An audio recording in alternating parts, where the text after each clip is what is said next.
But also, too, I learned that we have to engage in positive relationships. We have to get around positive people. Have you ever met somebody negative, and please don't point?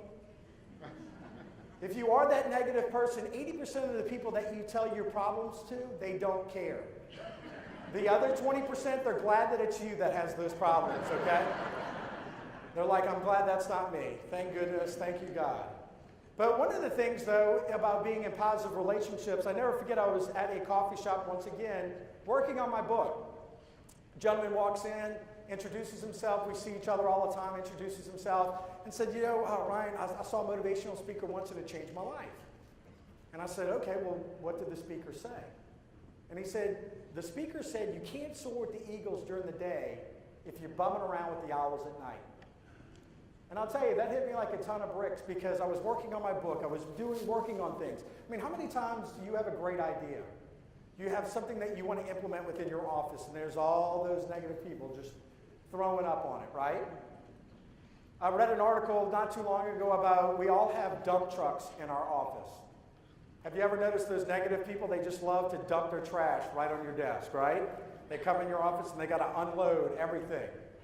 Dr. Steve Ornias calls them energy vampires, those negative people. You ever notice they just drain you when you're finished? But these people can be cancerous, though, within our offices. They can be cancerous within our lives. You know, we have goals, we set dreams, we want to do things, and a lot of times those are the people that suck that away from us. But I never forget also being around positive people, how much that impacted myself and impacts others. How many of you have ever been crabbing before?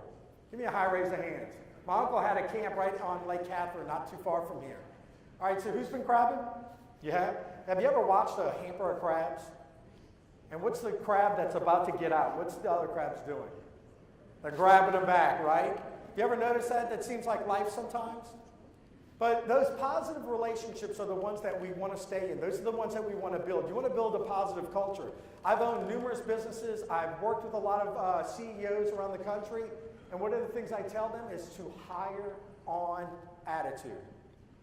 If someone has the right attitude, they're going to be very successful. They're the ones that are going to come in, they're going to want to learn your culture, they're going to want to learn what your company is about, what your organization does, they're going to help their members, they're going to learn your products, they're going to do everything that they're going to do to make you a success and them a success. You don't want to babysit these people, right? But I notice that every organization has them. We hold on to them a little bit too long, right? Sometimes we just need to cut ties. But how many of you know people in your business, and you all are in the people business, and they don't like people? Is that true? It's true.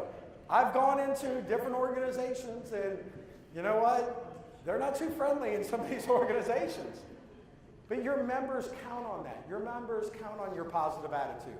They want you to listen. They want you to be that positive eagle, which I think everyone is an eagle that's in here. Because you would not be here today or be part of this great meeting, this conference, if you weren't an eagle already. You want to come here. You want to learn. You want to pay it forward. Those owls are the ones that just want to just take it away from you, suck it dry, and don't want to see you as a success.